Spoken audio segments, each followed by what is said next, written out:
Glória a Deus. Aleluia. Paz do Senhor Jesus, igreja. Amém. Que alívio, gente. Tomei banho, troquei de roupa. Vou explicar para os irmãos que não sabem. É que desde cedo a gente estava numa problemática, eu e minha mãe, que a nossa bagagem havia sido extraviada. E estava muito difícil, até porque domingo é difícil do shopping, as lojas só abrem depois das 3, eu acho, né? E aí se eu saísse, voltasse, a gente está hospedado distante de Alphaville, enfim, aquele rolo, né? Mas graças a Deus, Deus deu vitória, vitória total. Ai, gente, passei desodorante, louvado seja o nome do Senhor.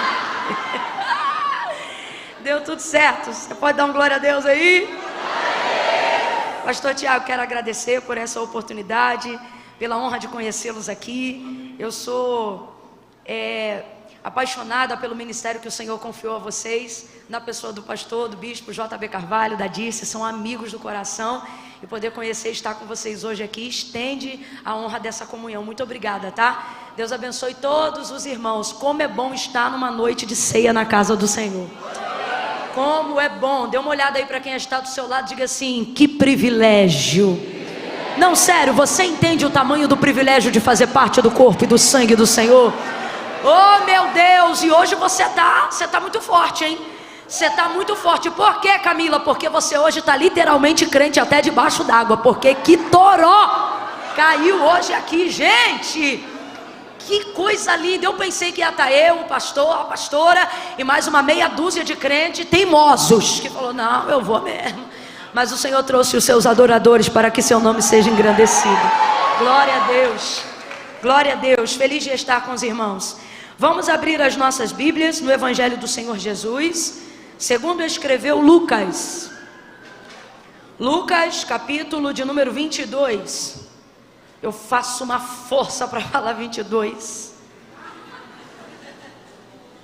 A gente que é carioca dá uma chiadinha, né? Meu natural seria Lucas 22.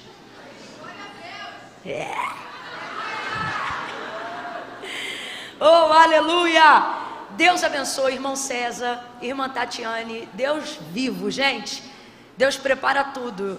Olha, eu quero agradecer esse casal. Eles tomaram um chá de cadeira, porque a Tati teve uma ideia incrível. Ela viu a minha situação pela rede social, e aí ela separou um vestido novo, lindo, de uma loja que eu amo e que ela ainda não tinha usado. Eu falei: olha, essa oferta aí tá igual a de Davi no campo de Araúna, hein? Sacrificial. Porque é uma marca muito querida e um vestido muito bonito. E olha o que ela pensou, gente. Eu vou chegar 1h30 mais ou menos mais cedo do horário combinado. E eu não sabia, eu estava apagada, né? Porque eu estava sem dormir já há quase 2 dias. E daqui a pouco o telefone tocou. Minha mãe, olha, o pessoal chegou. Eu falei: meu Deus, como é que o pessoal chegou, gente?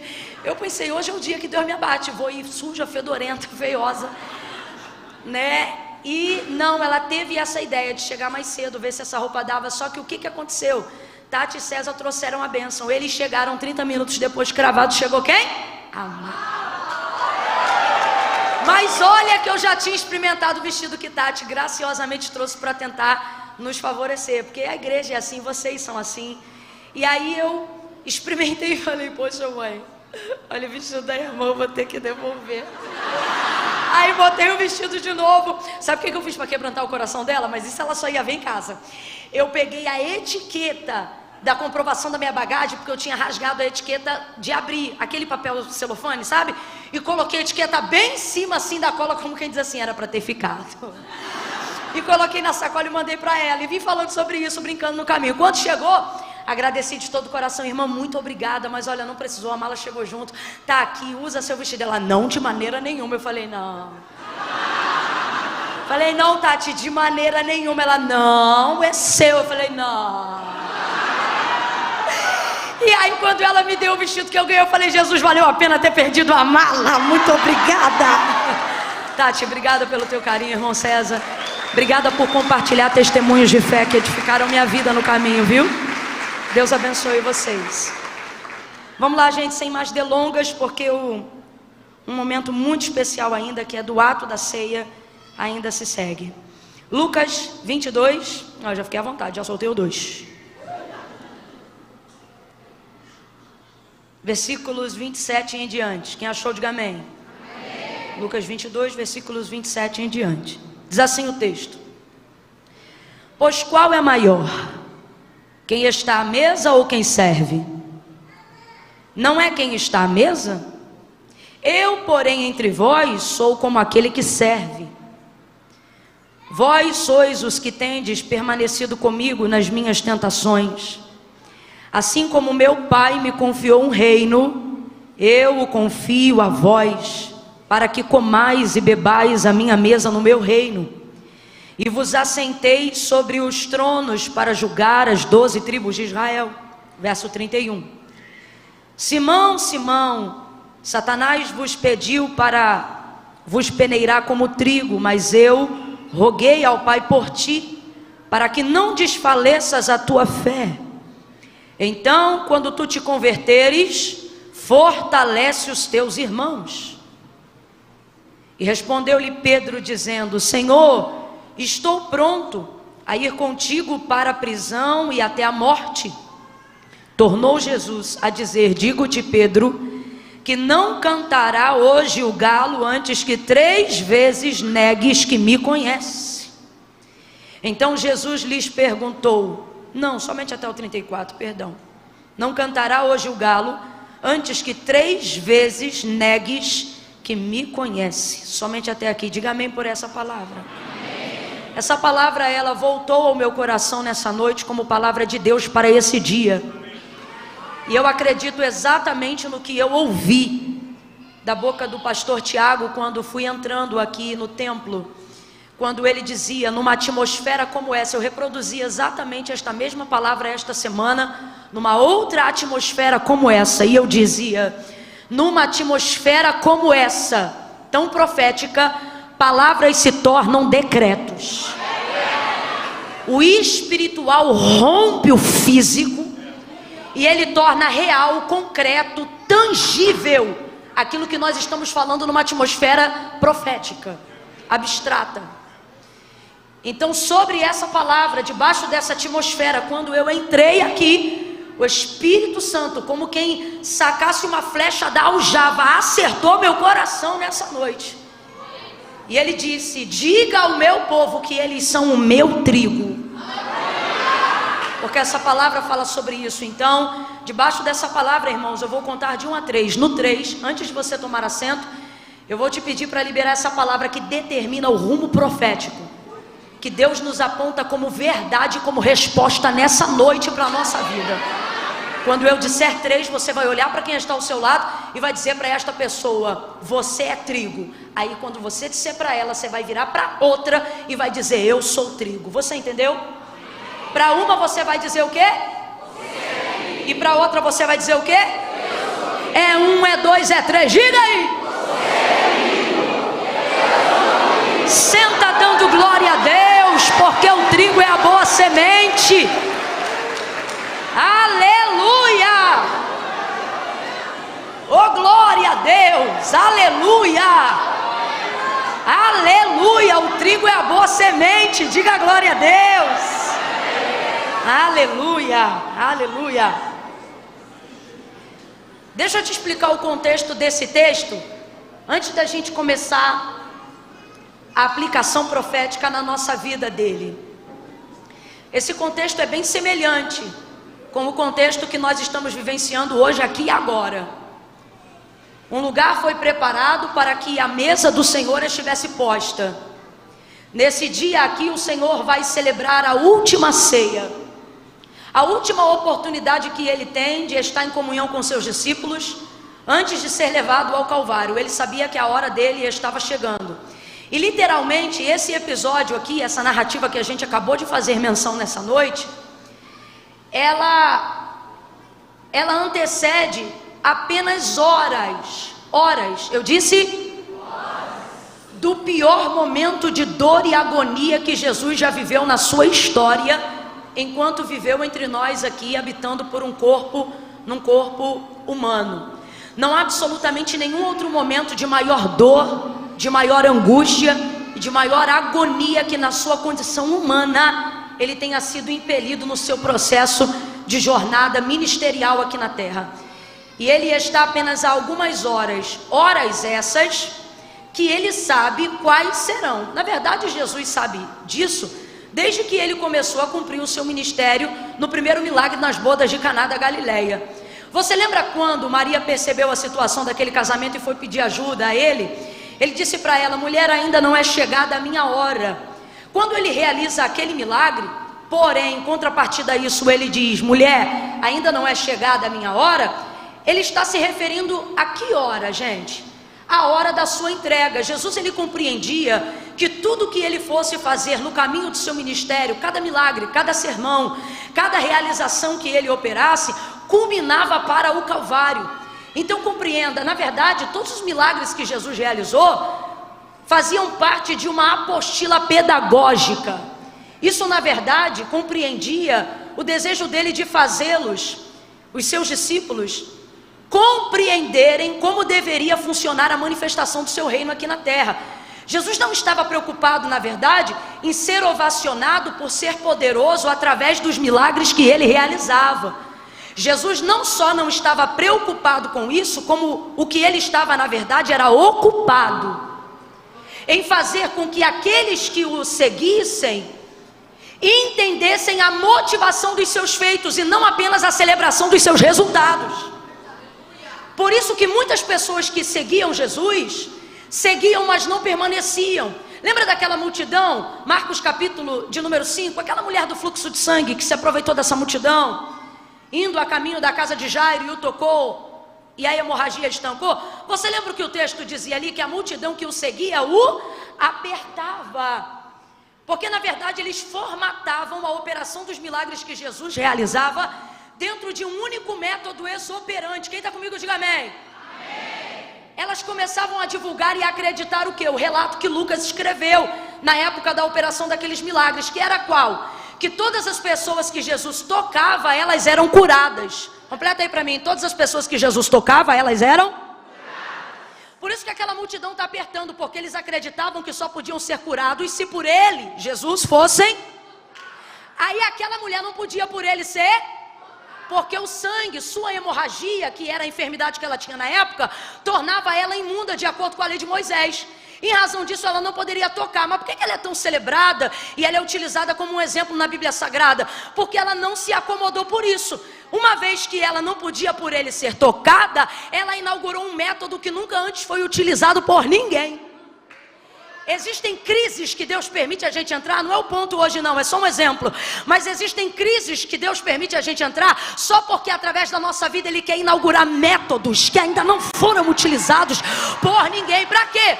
Para tirar aquele método pequeno que só porque já foi vastamente utilizado, começa a nos levar à crença limitante de que só pode operar de uma única maneira. Antes dela, ninguém tocava nele para receber. Por quê? Porque todo mundo acreditava que tinha que esperar para ser tocado por ele. Por que todo mundo aperta, mas ninguém recebe milagre? Porque está todo mundo esperando ser? Ela não. Uma vez que eu não posso por ele ser tocada, e é por isso que a fé dela é extraordinária, ela me impressiona. Eu costumo dizer que ela foi, pegou o que queria sem pedir e não foi roubo. Você vê que o sermão nem é sobre ela, mas ela me encanta tanto que eu já parei aqui no texto. Porque, meu irmão, a gente gasta tempo às vezes pedindo tanta coisa porque inauguramos ou estabelecemos um único método e uma única forma de Jesus operar. Ah, tem que ser assim, tem que ser assim. Aí vem essa mulher, de acordo com a lei mosaica, imunda. Ela não toca nele propriamente na sua pele para que ele não perceba que ela tocou e torne ele imundo. Por quê? Porque quem está buscando cura não faz isso sujando ninguém.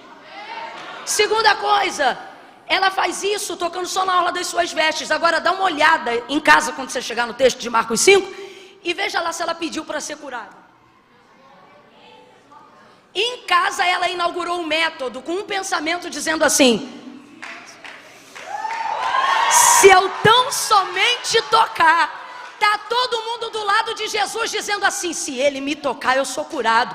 Está todo mundo do lado de Jesus dizendo assim: se ele me tocar, eu recebo a minha vitória. Se ele me tocar, a mulher está em casa, não está do lado, mas olha o método: se ele me tocar, não, se tão somente. Jesus está dizendo: ei, estabeleça métodos dos quais, quando você não tiver mais o que fazer, sua fé seja o suficiente para acessar o que está preparado para você. Ela criou um método. Escuta isso aqui, que isso aqui é muito prático. Às vezes a gente quer colocar um milagre de maneira mirabolante. Isso aqui é prático. Ela criou um método, um plano. Completa para mim, por favor. Ela criou que não dependia de ninguém para ser operado, a não ser dela. Deus está dizendo: sabe por que tem coisas que você não realiza? Porque você diz: se fulano me ajudar, se o outro entrar, se o outro emprestar, se assim fizer. Deus está dizendo: quer ver milagre? Comece a estabelecer planos que só dependam de uma ação simples sua, e se envolva nesses planos. A gente olha para ela e a gente vê coisas extraordinárias, como uma mulher, por exemplo, que já ia saindo e Jesus trouxe de volta. Nessa hora eu até me indigno e eu digo: Deus, não é brincadeira não. A gente fica aqui tentando utilizar tudo que é método, que a gente conhece como aquilo que funciona. De repente essa mulher vai lá, toca na orla das suas vestes, é estancada hemorragia no corpo. O texto diz que ela sentiu na hora que ela foi curada, né? E se Jesus não chama ela, ela vai-se embora. Então vou perguntar de novo: ela pediu para ser curada? Meu irmão, olha a ousadia dessa fé. Foi lá, pegou e já estava indo embora. Nem obrigado ela estava dizendo. Pegou. Foi Jesus que disse: alguém me tocou. Jesus agora invadido na glória. Ei, alguém me tocou, né? E era ela disse: fui eu, Senhor. Mas o que eu estou querendo dizer com isso, gente? De maneira muito simples, essa mulher acessou uma oportunidade, criou um método único, exclusivo. Depois dela aí você vai ver um monte de gente. Depois dela aí você vai ver alguns casos a mais dessa mesma maneira. Mas veja, essa mulher, ela compreendeu que se ela tivesse a motivação correta pelo método, para o resultado que ela queria, isso seria o suficiente. Então preste muita atenção. Quando Jesus veio e ele implementa seu reino, e acabou que eu não disse o que eu queria dizer, e o que eu queria dizer de verdade é o seguinte: que quando ela realmente é um personagem que me deixa invejada. O que eu quero dizer é o seguinte: que quando ela acessa isso, ela não só cria um novo método, como ela corrige nas pessoas a motivação e a expectativa pela qual Jesus opera os seus milagres. Quando você compreende isso no reino de Deus, você começa a compreender que a principal vocação da manifestação de Cristo antes do Calvário, que é a sua principal obra quanto homem aqui na terra, ela está totalmente ligada a fazer os seus discípulos e os seus seguidores compreenderem a manifestação do reino de Deus aqui na terra. É como se fosse mais ou menos assim: se você quiser comer uma comida muito gostosa, você vai num restaurante que faz aquele prato como nenhuma outra pessoa faz. Tanto é que você pode ir lá 10 vezes, e se aquele restaurante for especialista naquele prato, você vai lá 10 vezes e vai pedir aquele prato. Só vamos supor que um dia o restaurante fecha. E aí uma vez que o restaurante fechou, poxa, ninguém nunca mais vai fazer aquela comida do jeito que eu comia naquele restaurante, porque era a especialidade daquele chefe, naquele dia da semana, naquele cardápio. Aí acabou para você. Para algumas pessoas a manifestação do reino de Deus cessou quando Jesus foi assunto aos céus. Por quê? Porque eles só andavam atrás dele celebrando os resultados e não compreendendo a motivação da sua operação. Quem não compreende a motivação da operação vê a casa do banquete ser fechada quando o chefe sai da cozinha. Estão compreendendo mais ou menos o que eu estou falando? Agora, quem é João, Pedro, eu e você? Somos aqueles que não só conheceram o chefe, como antes dele partir, pedimos a receita.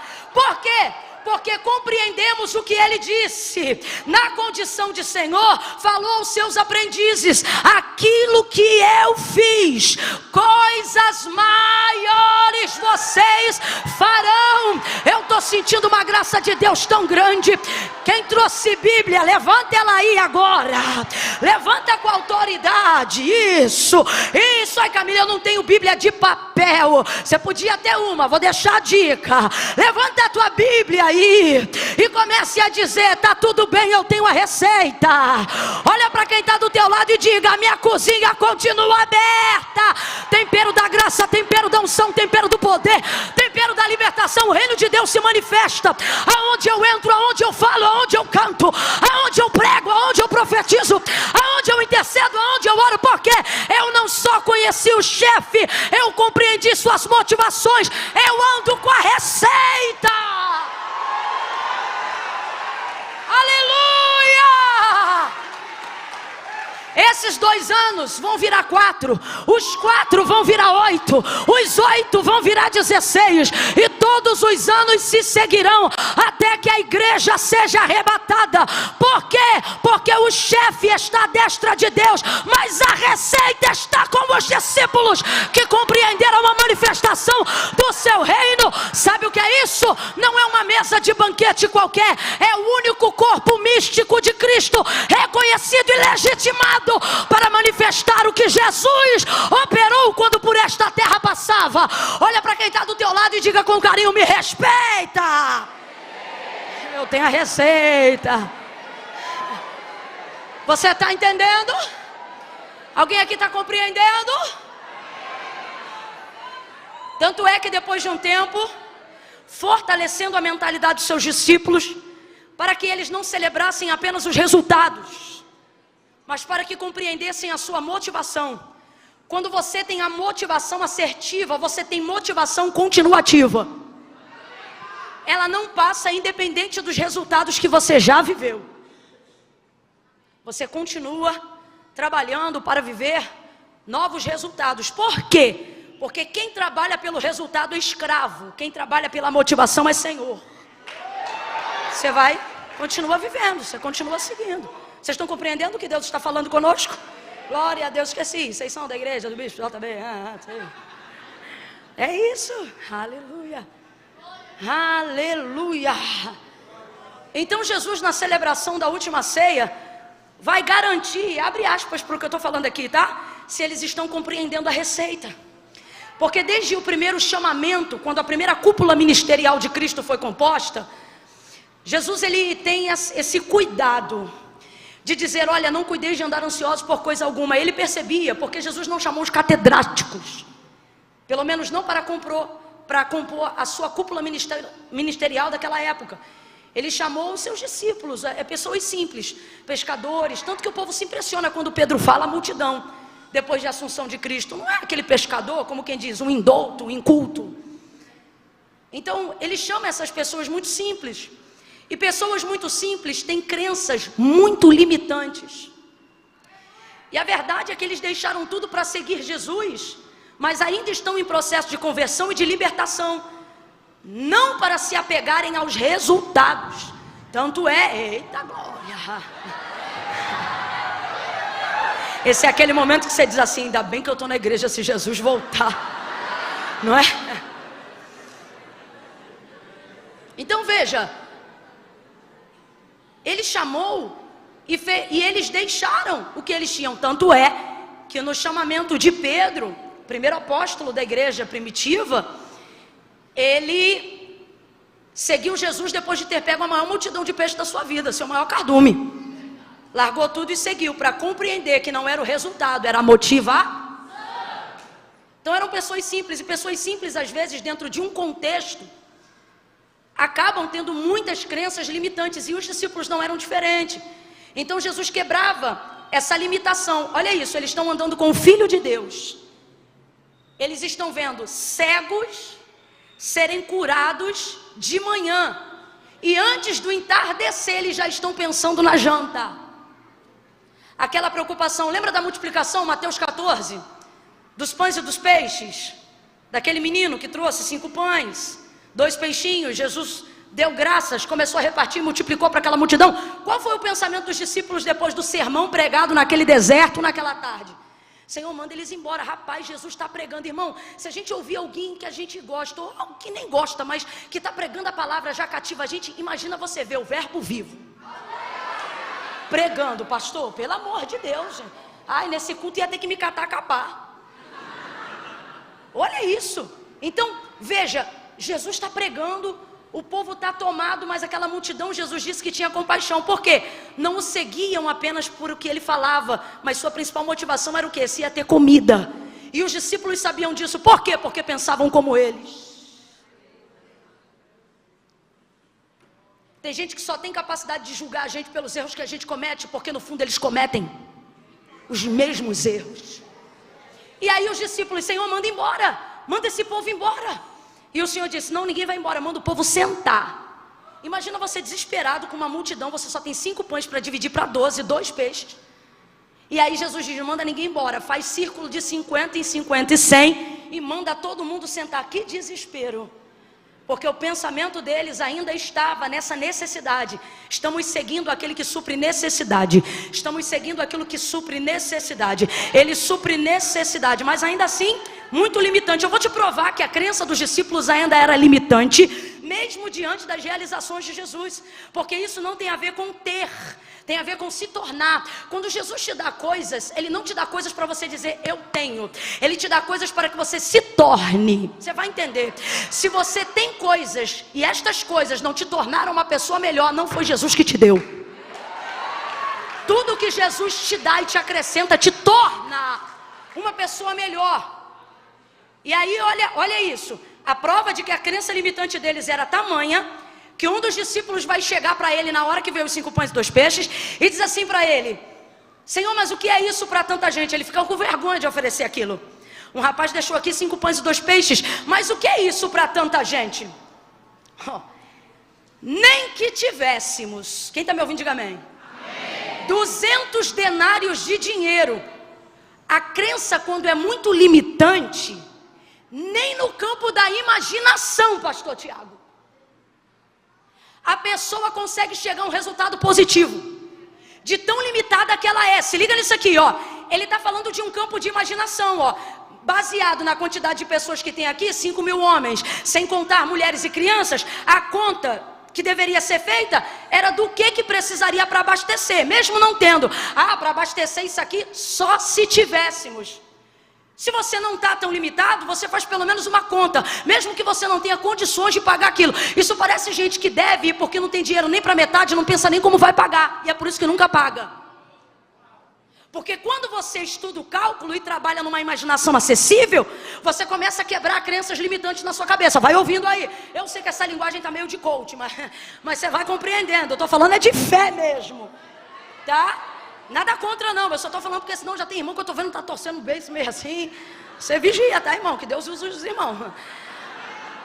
E olha o que ele vai falar. Nem que tivéssemos, irmão, se você já vai falar no campo da imaginação. Vocês estão compreendendo? Se o Senhor, se você já vai falar num campo de imaginação, por que não falar uma imaginação? Ou seja, até sonhando o cara sonha ruim. Até imaginando, a irmã imagina o pior. Minha filha, meu irmão, cola com um pobre, sem crença limitante. Para quê? Para aprender a sonhar. Porque eu estou para ver gente que vive escassez, mas tem capacidade de imaginação. Igual o povo que passa escassez. Normalmente eu vou falar bem rasgado. Quem passa escassez do lado de fora nem sempre passa escassez na imaginação. Quantas vezes eu já vi na minha família em dias de extrema pobreza e a gente começa com as conversas fiadas. Rapaz, se tu ganhasse tanto, o que tu faria? A gente entra na imaginação com tanta força, Sara, a gente entra na imaginação com tanta força, minha pastora, que a gente começa rindo, brincando assim. Eu comprava isso, eu comprava aquilo, e tu ia dar o quê pro fulano? Pro fulano eu ia dar 1 milhão, e pro outro eu ia dar 500 mil. Mas tu vai dar pro fulano, não sei o que. Rapaz, daqui a pouco a gente tá brigando por um negócio que a gente fica. Então eu não estou falando sobre não ter recursos do lado de fora, eu estou falando sobre não ter capacidade de imaginação do lado de dentro. E aí Jesus vai fazer o que, pastor? Vai encher a mentalidade deles de imaginação, mas não é com senso lúdico. O que eu estou falando? Eu não estou falando de fantasia, eu não estou falando de utopia, eu estou falando que Jesus começa a compartilhar com eles uma fé baseada na palavra, que gera ponte para acessar as coisas que não existem ainda, mas que são chamadas à existência a partir do pensamento de quem as acessa pela palavra. Ora a fé é o firme fundamento, ora a fé é o firme fundamento, ora a fé é o firme fundamento. Bata nesse chão aí, veja se ele está firme, por favor. Faça, está firme, está firme. O Senhor está dizendo, está firme hoje. Se amanhã passar uma britadeira, arrebenta com esse chão em menos de 24 horas. Agora, se tu confia de ficar em pé nesse chão, que hoje é e amanhã pode não ser, olha o que o Senhor está dizendo. A fé não é piso, é fundamento, é algo que não pode ser removido. Ela é o firme fundamento das coisas que não se veem, mas ela vive na capacidade de quem pode imaginar, acessar, sonhar, projetar. Aí Jesus vai dizer a seus discípulos: eu não quero vocês ansiosos, pensando no que vamos comer, no que vamos beber. Olha o que Jesus está dizendo.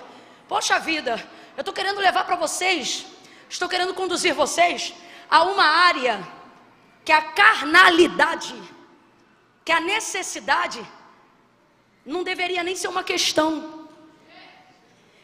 E você que está aí pensando assim, ainda bem que eu já quebrei todas as minhas crenças limitantes. As crenças limitantes que mais nos impedem de progredir, sobretudo de fazer progredir o reino de Deus em nós, são na verdade aquelas que a gente pensa que estamos livres. Que você pensa assim, ah não, ninguém me ensinou não, isso aqui é pensamento meu mesmo. O pensamento mais forte que vive em você é aquele paulatino, ou seja, o que foi colocado em você sem você nem perceber.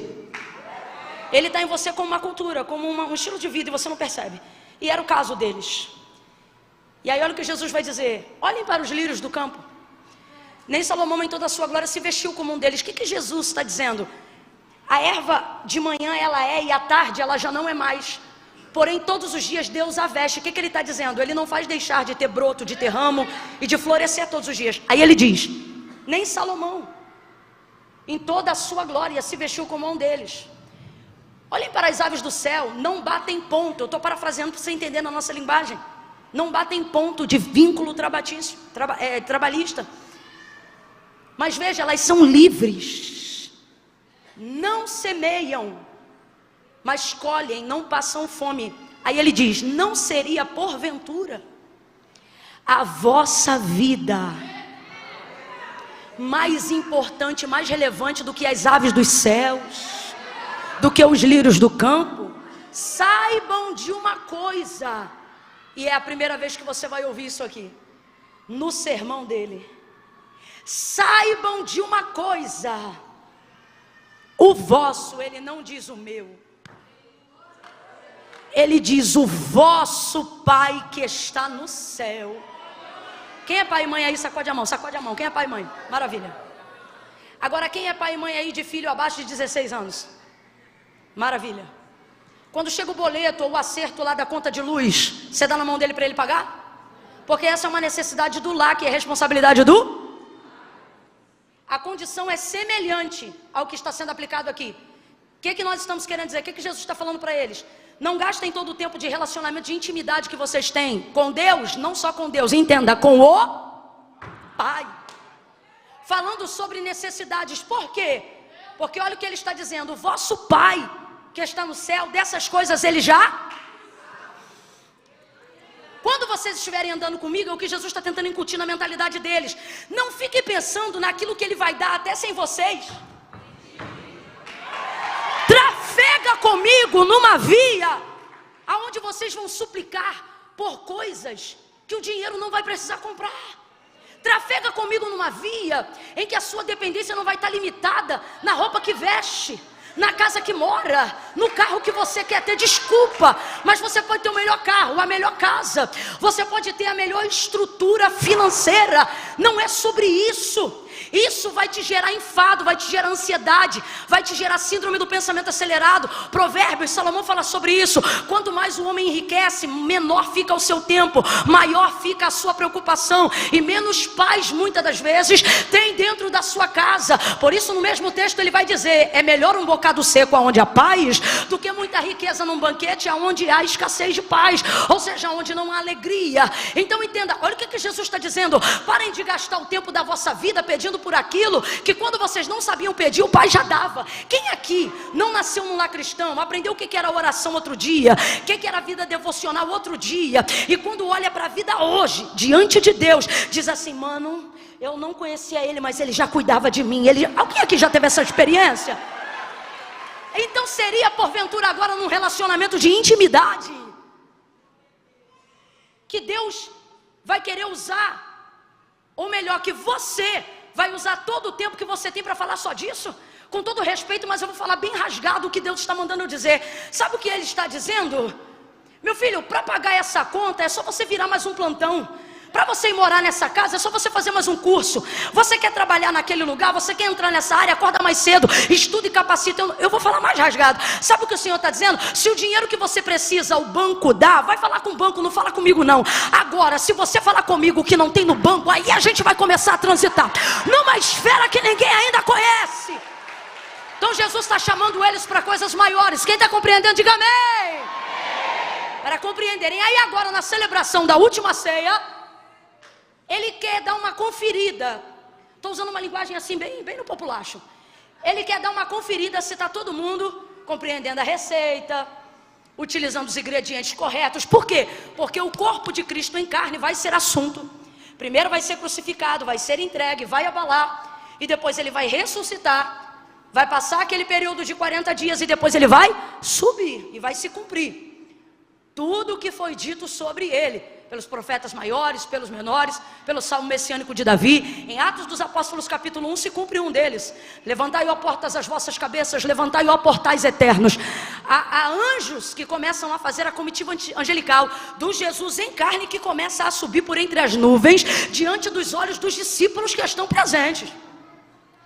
Aquilo ali nada mais é do que o salmo de Davi: levantai, ó portas, as vossas cabeças, levantai, ó portais eternos, para que entre o Rei da Glória. O porteiro nunca abriu a porta de dentro para fora. Então ele diz: quem é este o Rei da Glória? É assim o salmo, quem lembra? Aí os anjos, a comitiva vai adiante: levantai, ó portas, as vossas cabeças, levantai, ó moradas eternas, para que entre o Rei da Glória. O porteiro pergunta: quem é este o Rei da Glória? É poético, mas é o que está acontecendo em Atos 1. Quem é este o Rei da Glória? O Senhor poderoso na batalha, o Senhor poderoso dos exércitos. Vamos traduzir para Atos 1: aquele que venceu o pecado e a morte, ou seja, aquele que venceu o que diziam que era invencível. Eles sobem, abre, um anjo fica: varões galileus, que é que estás olhando para as alturas? Porventura não sabeis que o mesmo Cristo que viste subir agora entre as nuvens, diante dos seus olhos, de igual forma por entre as nuvens voltará, e todo olho verá? Até esse momento Jesus sabia que haveria um grande abalo na mentoria, no treinamento, em tudo aquilo que ele fez para fortalecer a fé dos seus discípulos. Então agora na celebração da última ceia, é o último momento hiato. Entenda isso como o último momento de preparo para o maior momento de dor e agonia. E aí Jesus vai trazer 3 lições para a gente. Eu vou entregar em 3 pontos bem rápido. Primeiro, Jesus sabe que a hora tão esperada, aquela que nas bodas de Caná ele ainda dizia: não é chegada a minha hora. Ele sabe, agora chegou. Agora chegou. Ele não vai passar esse tempo sem ficar com os seus, sem falar com os seus, sem abençoar os seus. E agora, pasme, num ato solene como o que nós estamos a realizar daqui a alguns minutos nesta noite, na celebração da ceia, cálice, sangue, pão, corpo, memória do Senhor, ele vai fazer pactos com a igreja. Ele vai dizer: fazei em memória de mim. Ele vai preparar um suco da vida numa adega especial no céu, e ele diz assim: porque até aquele dia não beberei novamente, até que vocês estejam ao redor da minha mesa. Que incrível! Pense nesse ato de ceia. Pense agora na ceia que hoje nós viemos adorar em espírito, os discípulos estão vendo o homenageado ser também o celebrante da cerimônia. Pense num culto onde Jesus celebra a ceia, é o pregador e ainda é o cantor. Porque foi o que aconteceu nesse dia aqui. O texto diz que logo depois deles terminarem de cear, olha o momento, gente. Se uma ceia entre nós já é extraordinária, imagina uma ceia com Cristo na cabeceira, ou no meio entre eles, imagine. Quando termina de cear, se liga na cena, eu quero que você imagine, com literalidade, mas imagine. Quando ele termina de cear, imagina, pão, cálice, palavra de Deus, Cristo entre eles. Aí o texto diz assim: e tendo dado graças e partido o pão, cantou um hino. Não diz apenas cantaram, mas antes disso diz cantou. Quem puxou o hino? Quem cantou o hino? Imagina, você acabou de tomar o cálice, você acabou de comer o pão e ele começa a cantar. Imagina a voz de Jesus, o que devia ser? A voz de Jesus cantando, gente, a capela, a capela. Ai, pelo amor de Deus, você não deu glória ainda por quê? Imagina Jesus. Nós viveremos esse dia. Aí você imagina, termina de cantar, mano, pensa nessa cena, para tudo agora, para tudo agora, pensa nessa cena, que glória. Só que olha o que o texto diz, e essa parte eu não li, mas está no mesmo capítulo, depois você lê. Depois desse momento, se liga, só falta os anjos, só falta sentir as asas dos anjos batendo no lugar. Olha o que o texto diz, que quando Jesus começa a falar da sua entrega, ou seja, ele está dizendo que eu vou sair, o Filho do Homem vai ser entregue, ó, vai acontecer tudo aquilo que eu estou treinando vocês. Olha o que o texto diz. E levantou-se entre eles forte discussão. Que é isso, Camila? Olha para o teu irmão e informa, diga, briga. Isso é briga 5 minutos depois da ceia, irmã. O pau começou a quebrar, a veia do pescoço de alguém começou a levantar. Alguém ficou vermelho, alguém falou mais alto. E posso te falar? A motivação da briga é tão feia quanto ela. Sabe qual era a disputa e a briga? Enquanto Jesus está falando da sua retirada, em vez deles sofrerem pela sua retirada, sabe o que eles pensam? Quem vai ficar no lugar da liderança? Deus me livre. Olha para o teu irmão e diga: Deus me free. Deus me livre. Jesus ainda nem se ausentou do meio deles, pastor. Nem se ausentou do meio deles. E eles já estão pensando quem é que vai liderar. Começaram a discutir para saber entre eles quem seria o maior. E Jesus estava presente. Aí Jesus vai acabar com a discussão. Jesus vai entrar e ele vai dizer assim: estando entre vós, quem é o maior? O que Jesus está dizendo? Calma que eu ainda nem saí. Estando entre vós, quem é o maior? O Senhor é o maior, ok. Sendo eu o maior e estando entre vós, pensem comigo. A mesa, quem é maior? O que se assenta ou o que serve? Olha o que ele está dizendo. Quem é o maior entre vós? O maior sou eu, Jesus. Ok, uma vez que vocês concordam que eu, Jesus, sou o maior entre vós, agora pensem comigo. Estando à mesa, tem aquele que se assenta e é servido, e tem o que está ao lado de pé servindo. Quem é maior? O que se assenta ou o que serve? Não, eu não estou falando para vocês falarem o que Jesus falou. Estou falando qual é o protocolo. Então você vai num restaurante, você manda o garçom sentar e é você que serve ele? Então vamos lá, Jesus está explicando para eles. Estando entre vós eu sou o maior, mas pensem comigo. A mesa, o maior é o que se assenta ou é o que serve? Agora, estando eu entre vós, me assentei ou vos servi? São perguntas. Eles lembram, foi o Senhor. Botou toalha na cintura, colocou posição de servo, lavou pés, fez um monte de coisa. Não, foi o Senhor. Pois então entendam, no meu reino. Sabe o que Jesus está dizendo? O problema de vocês não é nem vocês estarem brigando, mas é vocês estarem brigando pelo motivo errado. No meu reino o maior é o que? O maior é o que? Então ele não está brigando porque alguém quer ser referência. O que ele está brigando é pela motivação pela qual esse alguém quer ser. Então ele está dizendo, vocês querem ser maior? Não briguem pela cadeira, briguem pelo serviço. Pastor, vou liberar uma palavra profética aqui para a igreja do Senhor. Se tiver briga aqui, vai ser na escala de obreiro. Por quê? Porque alguém repetiu? Não, porque alguém vai querer vir de novo. Vai querer, não, esse mês eu vou servir todos os domingos. Não, esse mês eu quero todas as terças. Eu quero declarar que vai ter irmão levantando a voz no estacionamento dizendo, não, entre e assiste o culto. Aí ele dizendo, não, entra você. Hoje quem vai cuidar dos carros sou eu. Você recebe isto. Porque Jesus está dizendo, querem brigar? Briguem por isto.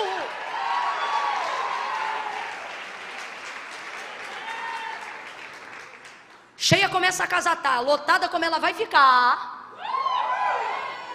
quando você chegar primeiro e ter o direito do assento e chegar alguém que veio depois, é essa briga aí que eu quero ver. De você levantar e falar para quem está em pé, não, senta. E a pessoa dizer, não, de jeito nenhum, não, você vai sentar aí, senta aí. Eu levantei para você, é o que Jesus está falando. No meu reino maior é o que? No meu reino maior é o que serve. Parem de brigar. Tendo dito isto, se liga nisso aqui. Segundo ponto, só falta mais 10 minutos e eu encerro. Prometo, pastor.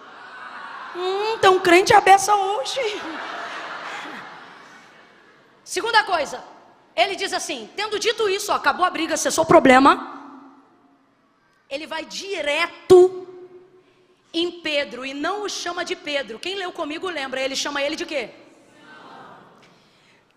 Imagina uma briga onde 12 pessoas provavelmente estão discutindo, 3 com a voz mais alta, 2 mais baixo, mais algumas observando. Jesus chega, acaba com a briga e vai numa pessoa só. Agora responda para mim, dá para brigar sozinho, gente? Vamos falar real, dá para brigar sozinho? Dá não. Só que está todo mundo brigando, mas Jesus vai falar com um só. Ele vai direto em Pedro. E ele está chateado. Porque ele não diz Pedro, ele diz Simão. Sabe o que é Simão? Estou falando com a natureza caída da tua humanidade. Estou falando do homem que eu conheci lá atrás, não desse que está diante de mim agora.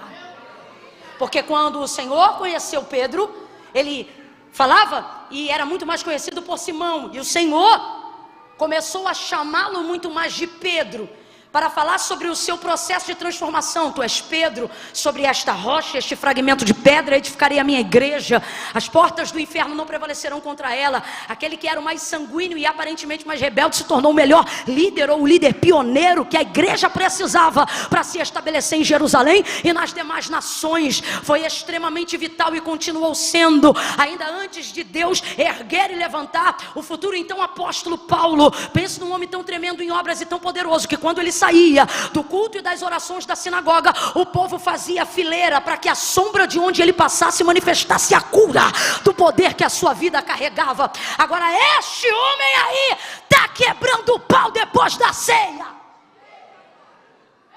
Aí você talvez está me ouvindo e está dizendo assim, Camila, como alguém consegue brigar depois de uma ceia dessa? Igualzinho você que participa de um ambiente de glória desse, já chega em casa reclamando de louça na pia, roupa suja, negócio fora do lugar, carro que está sujo, a mulher que não abasteceu porque ela só usa o carro, não abastece a gasolina. Olha Deus me usando com revelação aqui. Do mesmo jeito. Perdeu a linha. Jesus bota tudo no lugar e aí então vem a segunda coisa. Vai direto em Pedro. Então deixa eu te perguntar uma coisa. Não estou afirmando, deixa eu só te perguntar uma coisa. Quem você acha que começou essa briga? Tem 12 pessoas, um é mais sanguíneo que todo mundo.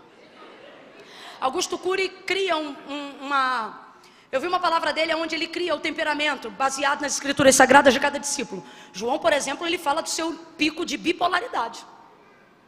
O discípulo do amor teve hora que queria tacar fogo em todo mundo. Não foi? Jesus teve que acalmá-lo e dizer, calma João, quem não é contra nós é por nós. E Pedro? Você acha que Pedro é o quê? De sanguíneo para colérico, irmão.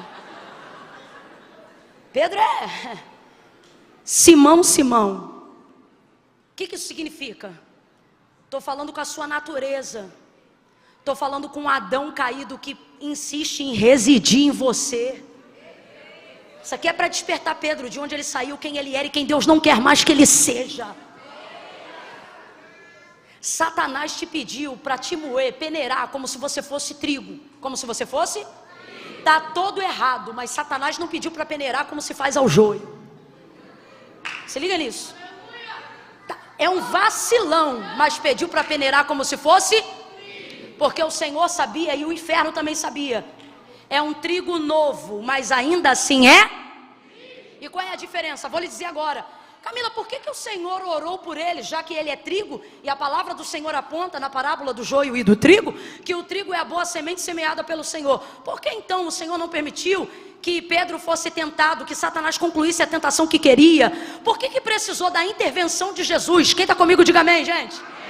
Por que precisou da intervenção de Jesus, dizendo para Pedro, para Simão, que orou, entrou na posição de intercessor e orou por ele, dizendo: Pai, livra ele dessa tentação, já que ele era trigo, que caísse então na peneira, como convém ao crente ser provado, para aprender o que é paciência, para aprender o que é perseverança, como diz o texto sagrado. Mas por que? É isto que você tem que se perguntar nesse texto.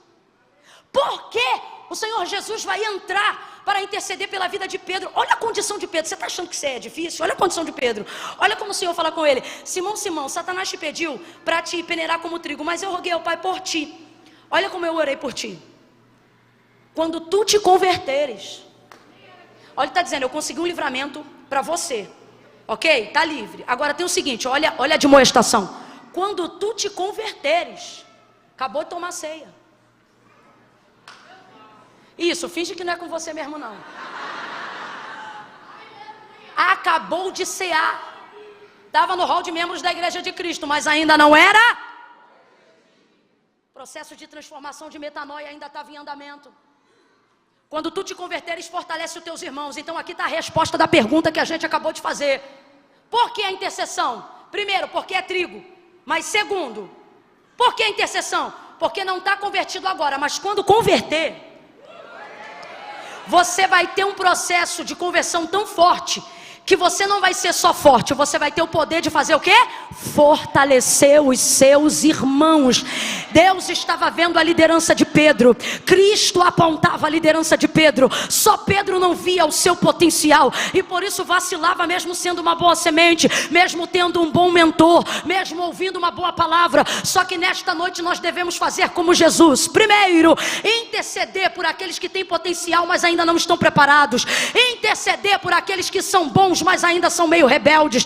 Interceder por aqueles a quem o Senhor confiou um propósito maravilhoso, e eles só se rebelam ou só fazem coisas que vacilam na fé, não porque são desgraçados, infelizes ou joio, não, mas porque todos veem o potencial deles, menos. Mas essa é a última barreira e crença limitante que Deus vai derrubar na vida de Pedro. O que?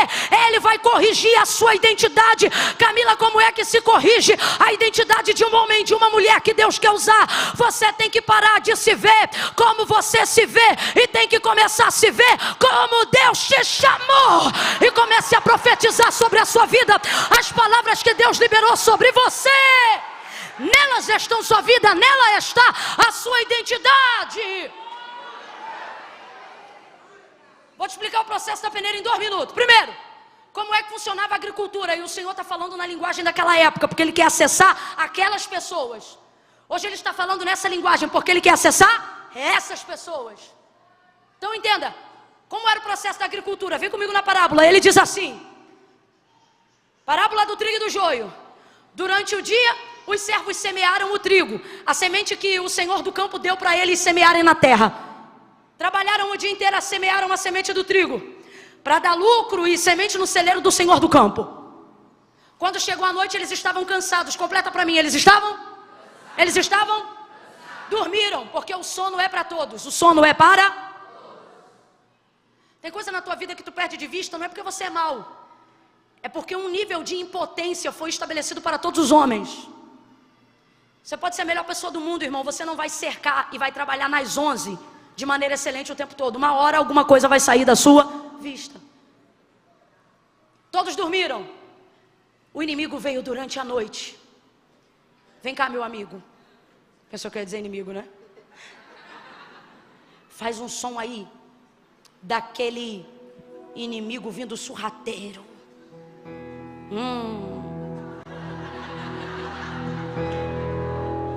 Durante a noite, enquanto todos dormiam, o inimigo vem e começa a plantar a semente do joio onde eles plantaram a semente do... No outro dia de manhã, ambos começam a crescer. Vai, cresce. Pronto. Vai crescendo joio e trigo juntos. Joio e trigo vão crescendo. Joio e trigo vão crescendo. Eles ficam desesperados e vão à porta bater do Senhor. Senhor, que semente foi que o Senhor nos deu? O Senhor não nos deu a boa semente e o trigo? Ele disse sim. Pois então, agora o joio está crescendo no meio do trigo. Como é isso? Ele disse, ora, essa semente quem semeou foi o inimigo. O Senhor do campo na parábola fala para eles que a semente do joio quem semeou foi o... Diga para mim, se o Senhor sabia que quem semeou a semente foi o inimigo, por que não a impediu de ser semeada? Porque o Senhor está cuidando de coisas importantes e seus servos também deveriam cuidar de coisas mais importantes. Por que você está falando isso, Camila? Entenda, o objetivo do Senhor é que o trigo seja semeado. O objetivo do Senhor é que o trigo cresça. O objetivo do Senhor é colher o trigo e colocar a sua semente no celeiro. Camila, e o joio? O joio não deve ser preocupação para nós. Por quê? Porque joio não impede o crescimento do trigo, mesmo que esteja do seu lado. Mas eles vão ficar desesperados. E aí eles vão dizer assim, Senhor, quer que nós vamos lá e arranquemos o joio no meio do trigo? O Senhor vai dizer, não! Faz isso não. Porque há de ser que vocês não vão ter o discernimento perfeito de saber o que é joio e o que é. E arrancando o joio, mesmo que seja para ajudar, nesse processo pode ser que vocês percam alguma semente de... Agora diga para mim, a semente de joio vale quanto? Nada, porque joio é considerado erva daninha das sementes. Então ele não vale nada. Agora, alguém pega aqui para mim um galinho desse ramo de trigo, por favor.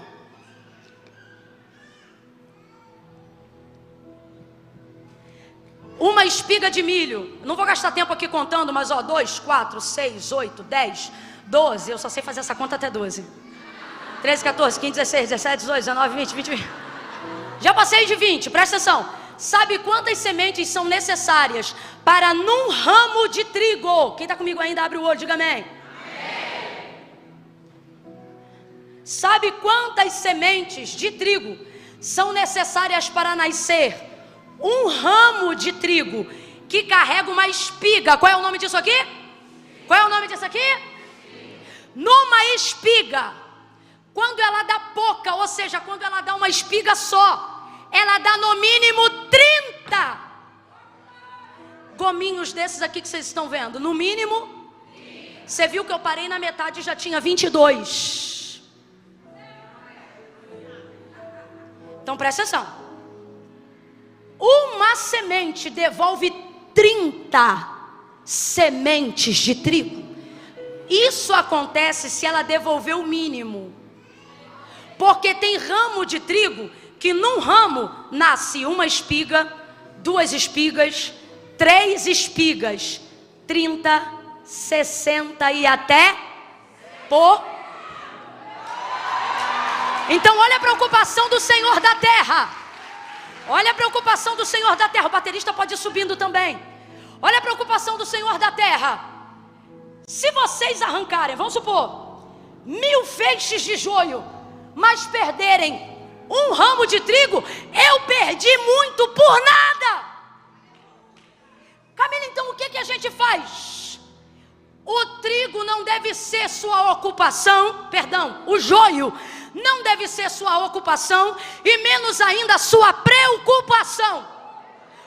Deus está dizendo hoje aqui, a trigos, a servos, e como o Senhor Ele está dizendo, por que você acha que tem que fazer tudo e organizar tudo do seu jeito, achando que você é o último profeta da última verdade pregada? Ah, porque eu vou revelar, ah, porque eu vou mostrar, ah, porque isso, porque aquilo, causa mais escândalo, muitas vezes mais confusão. Camila, cuidado, você está falando de um jeito que parece até que a gente tolera o pecado. Não, a gente não tolera o pecado. O que a gente não pode deixar é o que o joio está fazendo contra o campo, fazer nos perder as únicas sementes que importam para o Senhor. Senhor. Camila, eu ainda não entendi. Então você vai entender agora. Deus está dizendo: pare de ocupar-se com o joio, ou melhor, pare de preocupar-se com a vida do joio e comece a ocupar o seu tempo com o trigo, ao invés de passar o dia inteiro olhando na internet para ver quem pecou, quem estava no bloquinho, quem estava na marcha e agora veio aqui tomar ceia.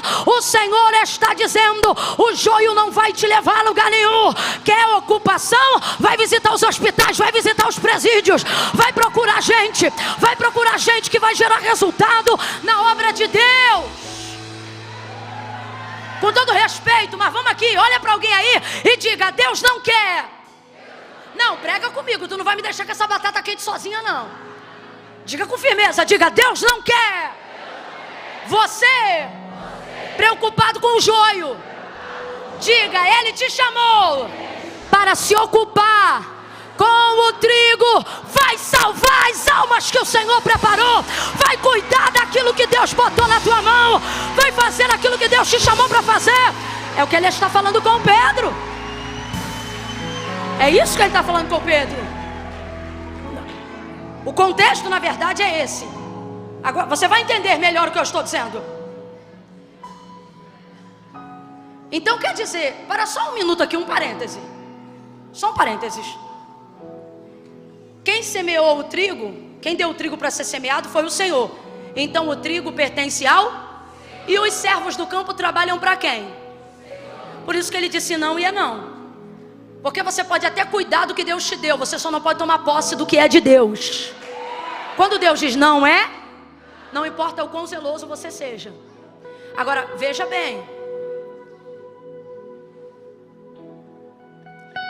Se o servo é do Senhor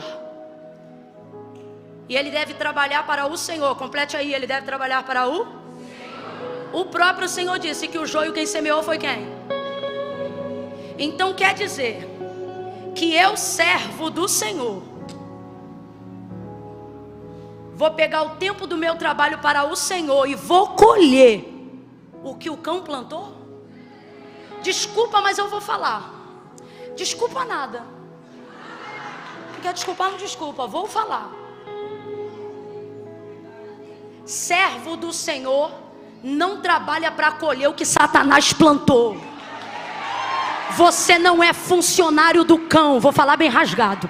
Você não é funcionário da fofoca, você não é funcionário do leve trás, você não é funcionário do que o inimigo tentou semear no campo do Senhor. Agora, principal motivo, e eu encerro aqui. Principal motivo, por quê? O Senhor queria que o trigo e o joio crescessem juntos. Primeiro, porque se o joio não afeta o crescimento do trigo, deixa crescer. Olha aqui para mim. Não afeta, entendeu? Quem deixa de estar, quem fez, quem deixa de fazer, olha para quem está do teu lado e diga: não afeta o crescimento. Igreja brasileira, quem tem ouvidos ouça, nós vamos crescer. O ano de 2023 nós vamos crescer. O ano de 2024 nós vamos crescer. Alguém está entendendo o que eu estou falando aqui? Não importa o que o inimigo esteja tentando semear no campo do cristianismo, no Brasil e na América Latina, assim diz o Senhor, nós vamos crescer, porque o joio não vai afetar o crescimento da igreja, da semente, do trigo que o Senhor semeou. Olha para os dois aí e diga: nós vamos crescer, nós vamos crescer. Nós vamos crescer, nós vamos crescer. Vai ser o ano que a igreja mais vai crescer e se fortalecer. Nós vamos crescer.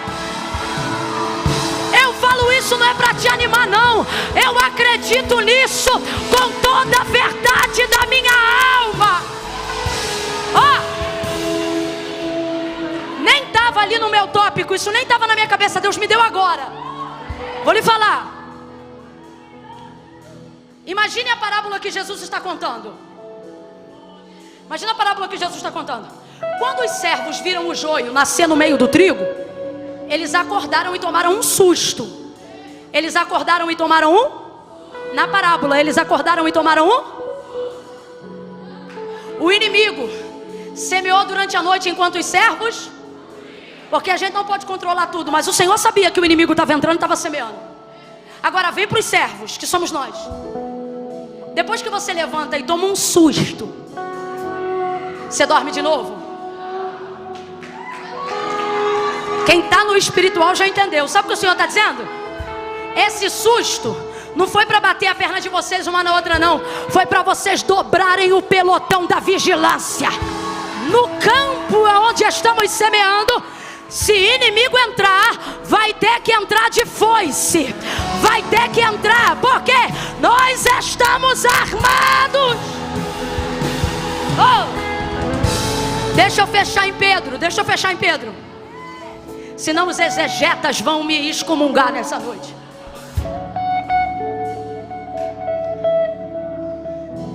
Por que interceder por Pedro? Pelo mesmo motivo que Jesus não deixou arrancar o joio. Agora que tu ficou de pé, tu fica de pé até o final. Eu não falei para tu ficar de pé, foi tu que ficou. Prometo, eu vou encerrar aqui.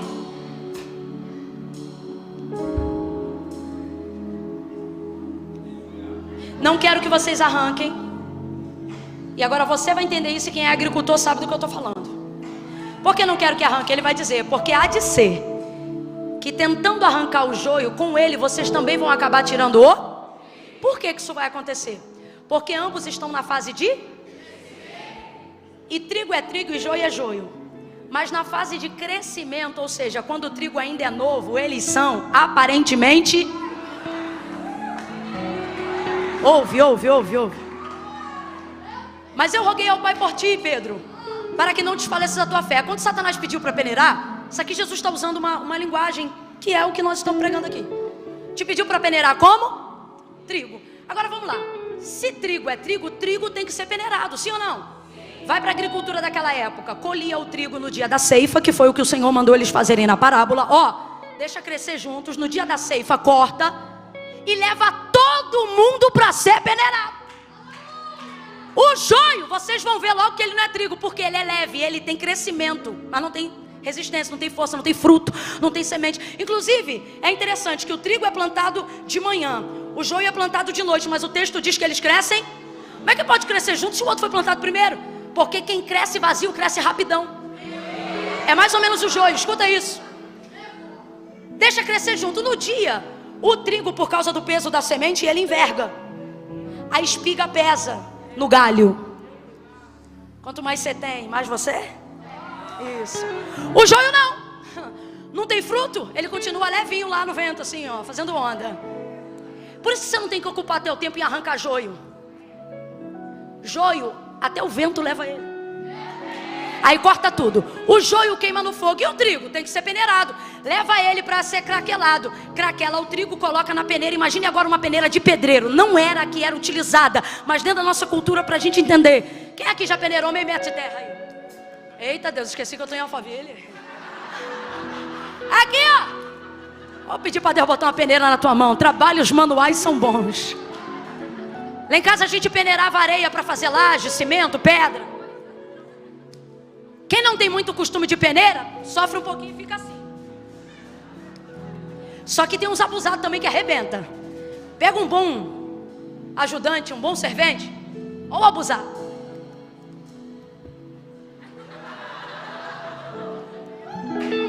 Ele arrebenta. Joga para o alto, escute isso. O que a peneira faz no trigo? Ela rasga a casca. Quando joga para o alto, só sobe Sobe na verdade os dois, mas só cai de novo na peneira. Só ela tem peso para ficar. A casca não fica. A casca, guarde isso, eu fui estudar a história da agricultura de Israel nos dias de Jesus. Sabe o que eu descobri? E eu estou falando uma história com H. Que a maioria daqueles que cultivavam trigo pegavam o trigo no campo, mas levavam eles para onde passava o vento oeste. Sabe o que eu descobri, pastor Tiago? Que o vento oeste para o agricultor nos dias de Jesus na Bíblia significa literalmente aonde o vento faz porque no processo da peneira o vento levava a casca e o vento selecionava a casca da semente. Por que Jesus está comparando o homem, a salvação, a vida humana ao trigo? Porque isso aqui ele não está investindo em você para fortalecer casca. O que ele quer fortalecer No céu não entra carne e sangue, o que vai entrar é a alma. Vai ouvindo. Mas o trigo novo é parecido com o joio. Por quê? Porque o trigo novo, ele cresce pegando os nutrientes da casca. O trigo só está pronto para ser peneirado ao amadurecer. E como o agricultor sabe que o trigo está pronto para ser colhido? Porque a semente do lado de dentro da espiga já soltou da... Então quando a peneira rasgar a casca, ela vai liberar a... Crente, quando está pronto para ser provado, a prova não machuca ele, melhora ele, libera para fora o que ele tem de melhor. Agora o trigo novo, se ele for peneirado, quando a peneira rasgar a casca, também vai ferir a... Porque ele ainda depende dos nutrientes que a casca puxa da terra. Você pode dizer que ama muito a Deus pelo que Ele é, mas primeiro você conhece Ele pelo que Ele faz. Deus sabe disso, por isso que Ele disse a Israel: Moisés, canta canções para o meu povo que lembra eles do que eu fiz. Por quê? Para que ao lembrarem dos meus feitos, eles saibam quem eu sou. Você pode até amá-lo depois de um tempo de convivência porque ele é, mas aprendeu a conhecê-lo através do que ele... Trigo novo precisa de feitos, nutrientes para fortalecer a alma, o espírito. Só que trigo maduro... Camila, dá um exemplo de trigo maduro. Ok, Jó. Jó está preso na casca? Um homem que diz diante da perda: Deus deu, Deus tomou, bendito seja o nome do Senhor. Responde para mim, esse cara está na casca? Está na casca? Sabe qual é o convite do Senhor na celebração da ceia nessa noite? Sabe qual é o convite do Senhor para esses 2 anos de ministério? Ele está dizendo: ei, de um tempo aqui para frente, já não vos falarei como meninos, como que a trigos novos, porque assim diz o Senhor: eu estou preparando o teu ano para te soltar da casca. Tudo que fizerem contra você não vai ferir a tua alma, não vai ferir os teus dons, não vai ferir a tua comunhão com Deus. Por que o Senhor vai interceder então? Porque Pedro é trigo, mas ainda é trigo novo. Pedro é trigo, mas ainda é trigo. Senhor, ele pode ser provado, mas não agora, porque ele é trigo. Se ferir ele agora, também vai ferir a alma, a semente. E aí quem vai perder? A mentoria de Jesus. 4 anos de investimento na cabeça desse cara. Segura isso aqui só um minutinho, rapazes, que isso aqui eu quero que eles engulam no seco. No seco. 4 anos de investimento específico. 3 anos e meio, perdão, em cima dele. Pai, não faz isso não. O que o filho está dizendo? Pai, não é nem por ele não, é pelo que eu fiz. Sabe o que o Senhor está dizendo? Se fosse só por você, tu já estava na peneira. Mas por causa do investimento que eu tenho feito em você e no ministério que eu te confiei, eu vou te livrar de peneiras desnecessárias, mas não vou te livrar para sempre. Por quê? Porque trigo novo não pode ir para a peneira, mas o maduro anseia a hora. Isso aponta para a salvação. Quando a casca sair, aquilo pelo qual ele realmente investiu será liberado para entrar no celeiro. Novo. Pedro deu muito trabalho. Quer ver? Jesus acabou de dizer: Satanás te pediu. O que ele está dizendo? Pedro, você não está pronto. Olha como é que ele responde: estou pronto.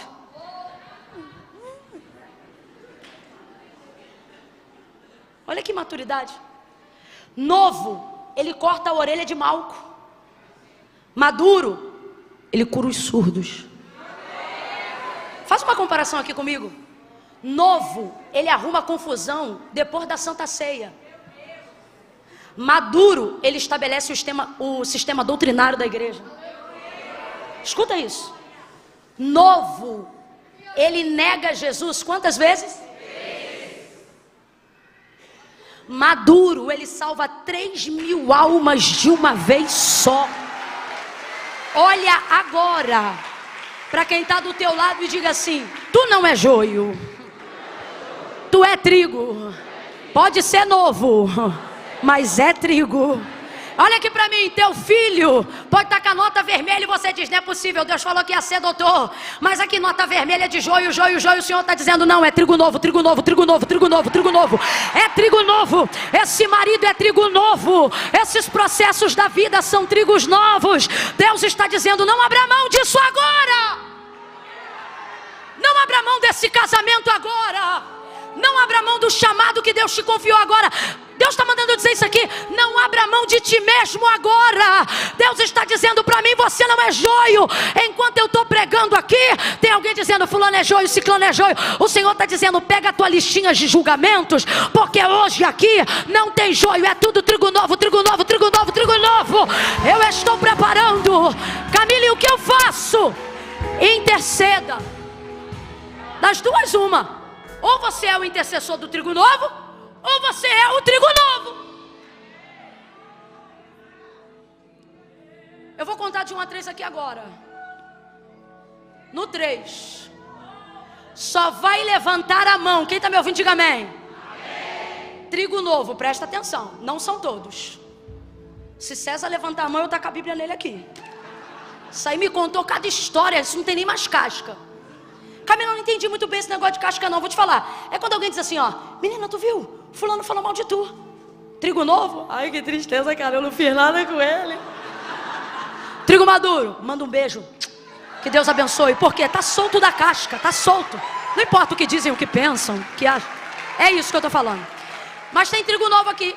Gente que tá com a identidade de si mesmo deturpada, pensando assim, Camila, porque eu me afastei, eu só posso ser joio, eu não consigo ser crente. Alguém aqui nessa noite falou isso por esses dias, disse, eu não consigo ser crente. Sabe por que tu não consegue? Sabe por que tu fica... A pessoa que está aqui, que falou isso, ela falou isso porque ela disse assim, não dá, eu fico com um pé lá e outro cá, porque eu não consigo ser crente. Não, tu não entendeu, campeão, o que tu não consegue é ser ímpio. Porque se tu conseguisse, tu não estava aqui no culto de domingo à noite. Tu fica lá e cá por causa da guerra do teu chamado. É que nem você que está aqui que diz assim, não, eu venho porque eu gosto, mas eu sou desviado. Desviado domingo, no dia da ceia.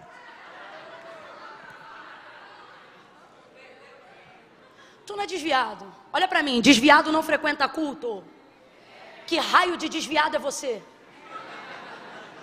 Que até crente, daqui a pouco, vai começar aqui, ó. Aqui, ó. E o desviado tá assim, eita, que Deus está falando comigo hoje. Que raio de desviado é você? Tu não é desviado. Tu é afastado. Sabe por que você está aqui? Porque tem saudade. Tem também o que veio e ele diz assim, não, eu vim, mas eu não sou crente, não. Sabe como é que eu sei que tu é crente? Tu conhece o nome de um monte de santo, mas quando a coisa aperta, tu chama o nome de um só. Vou contar de 1 a 3. E diante de Deus, gente, não vou fazer apelo. Pastor, bota aqui que eu não quero destruir o cenário da igreja. Vou contar de 1 a 3. No 3, quem está afastado, distante, e quer tomar uma decisão hoje, antes da celebração da ceia, para poder colocar esse ato memorial como assim, ó, último dia, o dia que eu entreguei minha vida para Cristo foi num dia de ceia, porque a partir daquele dia o próximo cálice quem ia tomar ia ser eu. Hoje, presta atenção, estou falando coisa madura. Ai, Camila, é que eu não estou sentindo, não estou falando de sentimento não. Você é trigo novo, deixa eu te dar uma palavra madura. Salvação não é sentimento, é decisão. Aí eu não estou sentindo, não. Crê que Jesus é o único mediador entre Deus e os homens? Camila, eu creio. Crê que em breve ele voltará? Camila, eu creio. Crê que ele foi enviado ao mundo para redimir o homem e dar-lhe redenção no perdão dos seus pecados? Camila, também creio. Crê em algum outro Senhor que faça isso? Não, só nele, então tu é crente. Aí a pergunta é, por que não é salvo? Porque ser crente não faz de você salvo. E por que não? Porque não foi a igreja que inventou isso. Olha para mim, foi Jesus que disse: aquele que me confessar diante dos homens, eu também o confessarei diante do meu Pai que está no céu. Porém, aquele que se envergonhar de mim, a maioria das pessoas que amam o Senhor de coração, não fazem com ele uma aliança, não porque não o amam, mas porque sentem vergonha. Imagem deturpada da identidade. Não posso, depois que eu casar eu vou. Ele não está te pedindo casamento, está pedindo a decisão. Não, Camila, mas eu tenho aí um monte de coisa para resolver. Eu tenho um tico-tico no fubá. Vem você, levanta a mão, tico-tico, fubá. Porque Jesus não disse para ninguém, se arruma e vem. Sabe o que ele disse? Vinde a mim. Todos vós que estáis, estado temporário, vai passar. Mas por que eu vou do jeito que eu tô? Quem conhece meu testemunho sabe, gente, eu não vim bonitinho igual hoje não. Bermudinha do Tasmania, camisete do piu-piu, barriga de fora, sentada no último banco do culto de domingo, porque eu dizia, hoje tem evento especial no baile, quando o culto acabar eu quero ser a primeira a sair. Era assim a minha vida, sábado no baile, domingo na igreja. Só que eu aprendi, eu queria entregar a vida para Jesus, mas eu não conseguia. Eu sentia Deus, eu chorava, Deus falava comigo. Tem um povo na igreja que tu acha que é joio por causa da roupa que usa. Tu acha que é joio porque ele não fica firme. É trigo novo, irmão. Deus fala com eles. Eu sei disso porque Deus falava comigo. Eu chorava, mano, era uma dor. Eu queria Deus, mas no sábado era uma luta, meu irmão. Aí eu dizia, Senhor, eu não vou conseguir, eu não consigo. Aí olha o que eu disse para Deus. Falei, tá bom, então eu vou no teu nome, porque eu não me garanto, eu não sabia que o nome dele era tão poderoso. Aí eu aprendi depois que eu conheci Jesus, que foi ele mesmo que disse assim, ora, sem mim? Então quem criou na tua mente, eu estou explicando isso aqui porque Deus está mandando. Quem criou na tua mente a ideia de, eu tenho que ficar santo primeiro, para vir depois, só bloqueou a tua entrega. Porque foi Jesus que disse, sem mim, e é nada mesmo, irmão. Sem mim você planeja, mas não realiza. Sem mim você deseja, mas não consegue executar. Porque essa obra, seja vício, seja erro, seja conserto, só com Ele que a gente consegue fazer. Amém ou não amém? Não vou protelar mais, vou contar agora de 1 a 3. No 3, se você está afastado, se você está distante. Ai, Camila, mas é que eu queria sentir um arrepio. Quer sentir arrepio, tirar a roupa no frio, irmão. Salvação não é atitude emocional, é decisão de fé. Eu estou emocionada aqui ou eu estou falando com você normal? Aqui, ó, na unção do Espírito, mas consciente, não estou... Não, eu fico. Mas no momento não, porque isso aqui é você e Deus. Agora tem uma coisa. Depois que entregou o caminho para Ele, confia. E tudo Ele... Não importa o que você fez até hoje, importa a oportunidade que você tem de fazer algo acontecer na tua vida agora. Não vou pedir para vir aqui. Só vai levantar a mão no 3. Camila, sinto de receber essa oração, mas eu já sou crente, então não levanta a mão que eu não estou te chamando. Agora, assim como eu um dia, não só levantei a mão, como no meu caso eu fui no altar, porque a igreja permitia isso. Mas hoje Deus está sendo tão gentil com a gente. Está afastado, desviou, está de ter conserto, reconciliação. Camila, não precisa falar mais nada, eu sei que sou eu. Chega. No 3, ó, levanta a mão e fica com a mão estendida. Camila, eu tenho vergonha. Fecha os olhos, irmão. Porque a vergonha é passageira, mas a salvação é eterna. Pastor Tiago, vem para cá, meu pastor, que eu vou pedir o senhor para me ajudar agora. Nós só vamos aplaudir no final, depois da oração do pastor Tiago, tá? E vamos hoje fazer o que fez Jesus. Irmão, eu estou tão feliz de ter ceia hoje aqui. Maior memorial da igreja. Maior. E não foi à toa essa palavra. Tem trigo, tem mesa. Oh, tem Jesus aqui. O Jesus que transformou Pedro não vai descartar você porque você é trigo novo. Ele vai interceder por você para que seu processo de transformação te leve ao amadurecimento. Eu conto 1. Comunidade das Nações em Alphaville, espírito de intercessão e súplica agora por todos os Pedros, trigos novos que ainda precisam se converter. Comece a orar agora, vamos. 2. Os rapazes podem ir fazendo um espontâneo. 2,5. Camila, sou eu. Esse conserto, essa reconciliação, a confissão hoje, sou eu, é comigo. É você? 2,5, prepara. 3, levanta a tua mão e mantém ela estendida para eu saber que você está aqui. Camila, sou eu, é comigo, isso. Fica com a mão estendida lá no alto. Eu não vou te chamar não, eu estou te vendo. Camila, sou eu estou voltando, eu estou fazendo minha aliança com Deus hoje. É você? Então mantenha a mão estendida. 1, 2, 3, 4, 5, 6, 7, 8, 9, 10, 11, 12, 13, 14, 15, 16, 17, 18, 19, 20, 21, 22, 23, 24, 25, 26, 26, 26, 27, 28, 29, 30, 30, 30, 31, 31, 32, 33, 34, 35, 36, 37, 37. Ei, se você é da igreja e está vendo uma mão estendida, mantenha a mão. Quem fez a aliança, mantenha a mão. Seja corajoso, mantenha a mão. Está vendo a mão estendida? Cola aí. Se você é da igreja, cola com essa pessoa que está com a mão estendida agora. Vamos orar junto, vamos orar junto. Camila, tem uma pessoa com a mão estendida aqui perto de mim. Chega perto dela aí agora. Quando alguém te abraçar, aí você pode abaixar a mão. Enquanto não te abraçar, não abaixa não. Ó, tô precisando de gente lá atrás, obreiros. Lá atrás, ó, lá atrás. Tô precisando de gente lá, ó. Cola aqui também, eu preciso de uma irmã aqui, ó. Aqui, ó, isso. Cola com quem tá. Isso. Isso. Oh, meu Deus. Aquele senhor lá, ó. Tem alguém aí? Tem alguém aí com ele? Você que tá com o neném no colo, tem alguém do teu lado aí? Tem? Então vamos embora lá, gente, vamos embora lá. Bora, sai do lugar de vocês são da igreja. Vai lá e vai colando na galera. Ninguém sozinho agora. Trigo maduro com trigo novo. Trigo maduro com trigo novo.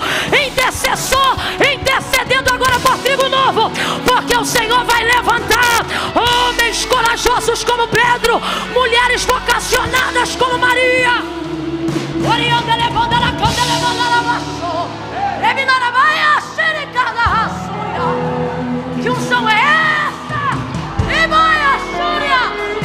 Um ciclo novo está sendo aberto nesta noite.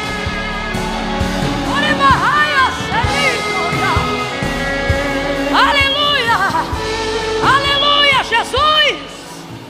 Fica perto dessa pessoa. Meu Deus. Quando ele era novo, ele negou Jesus, fugiu. Mas quando ele amadureceu e mostraram a cruz para ele, fiquem ligados, ele disse assim: vira a cruz de cabeça para baixo. Pedro falou isso. Ele disse: vira de cabeça para baixo. Ele estava tão maduro que não importava o que iam fazer com a carne dele. É essa liberdade que devemos andar, naquele que nos libertou. Não é a liberdade de quem está preocupado se vai ter nova onda de Covid. Não é liberdade limitada de no domingo à noite estar celebrando o corpo de Cristo e na segunda-feira de manhã preocupado que não conseguiu pagar a fatura do cartão. Liberdade com que Cristo libertou. Circunstâncias exteriores só batem na minha casca, não corrompem a minha alma, não abalam os meus princípios. Minha semente está guardada. Quem está entendendo isso, diga amém.